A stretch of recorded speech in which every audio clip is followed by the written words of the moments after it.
please. She'll be standing here on the mat with her feet 2 shoulders apart. And I say 2 shoulders plus apart. As this gets easier and easier for her, she will separate her feet wider and wider. And what that will do for her is help the muscles on the inside of the thighs, the adductors, open up. And what she's going to be doing is balancing her body weight from leg to leg through the hip. Where she should feel this is on the middle, across the front of the pelvis to the inner leg of the other leg. And there's some things I'm going to be pointing out as she's doing that. First is 2 shoulders plus apart. Next, her feet are parallel. And with the Yoga Force mat, it's easy to see with these parallel lines how parallel your feet are compared to the lines. And she's going to shift her weight from left to right. The bending knee bends forward, not out to the sides. The length of the Yoga Force mat allows a person over 6 feet tall to have their feet as far apart as they can go, and you'll still have some mat left.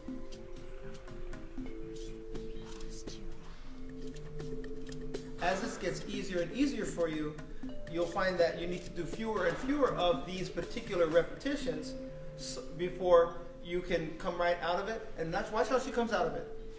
Heels in, toes in. Heels in, toes in. Now she's going to walk around just like the other reposturing exercises. She's going to walk to rebalance and recalibrate her balance in her pelvis.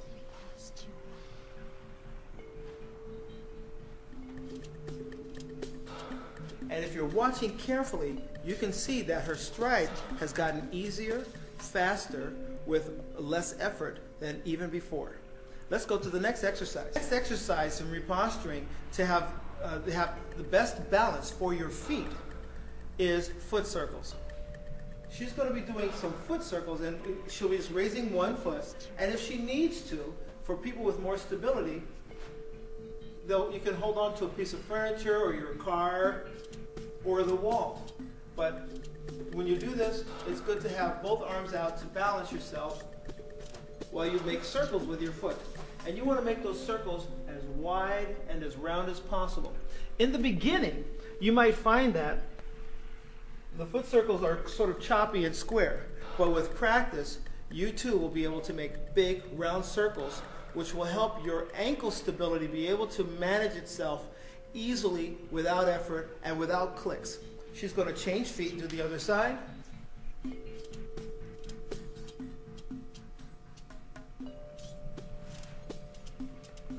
And you can count 8 to 10 reps and change directions. It's always good to change directions. What you don't know about the feet is that inside the feet is a venous plexus, a blood supply that starts the return flow back to your heart. And when you have foot flexibility in flat, flexible footwear, it allows that heel strike to jumpstart the blood supply back from your foot back up to the heart. If it's missing, what happens is our heart has to work harder to get blood from the heart back up to the heart after it goes down to the legs. Let's go on to the next exercise. We're about to do the standing quad pullback. The standing quad pullback focuses our attention to the muscles that go from the front of the hip down to the kneecap, and then finally to end at the front of the shin bone here.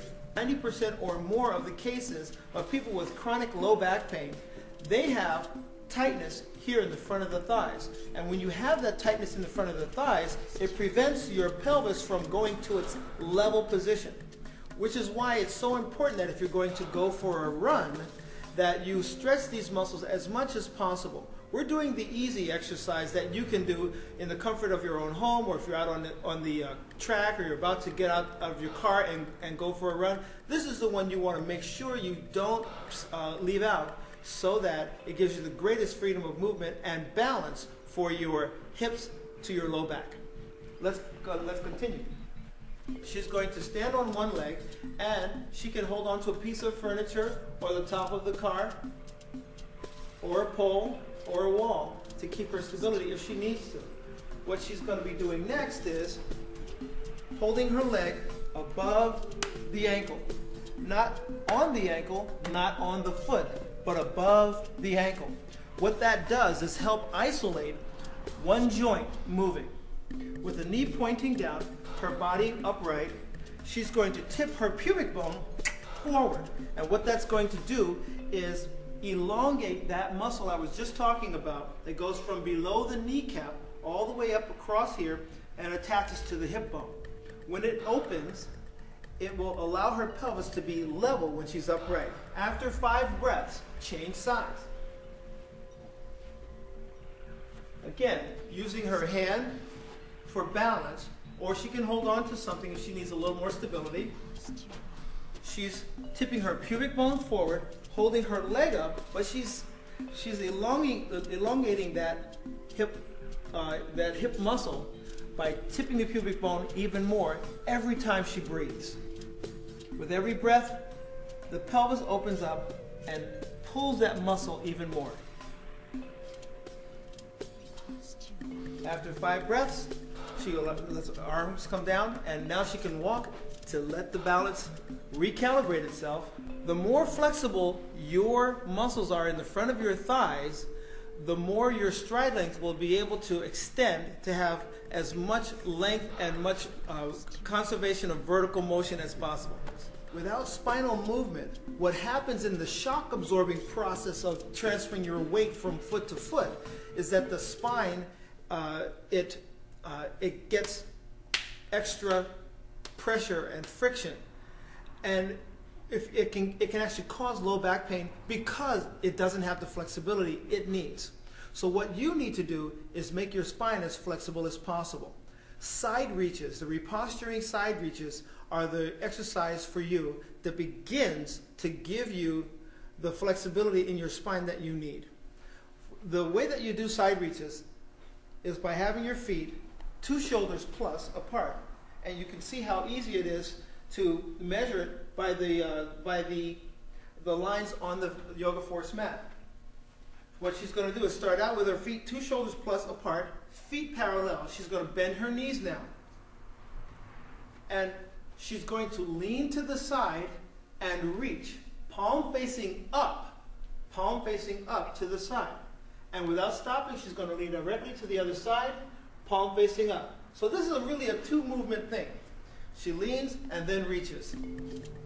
What this does is ask the entire spine to have as much movement as possible going from left to right. This is not an easy exercise to do for many people because some people have stiff low back or middle back. Some people have arms that don't open up all the way. After 8 repetitions each side, she brings her arms down from the side and stands. For some people, balance is a challenge. So it's important for you to increase the flexibility in your spine. Go ahead and sit down. Make yourself comfortable, because the most important part of this is what the spine is doing. As long as your sit bones are sitting level on the chair, all you have to do, all Melinda has to do now is lean to the side, and only as far as she still stays in the chair, and then she reaches. Lean, and then reach. And let's go to 5. Is that 2? 2. And just like she did when she was standing up, after she's done 5 of these in each direction, she's going to stand up, walk around, and let her spine feel the groove.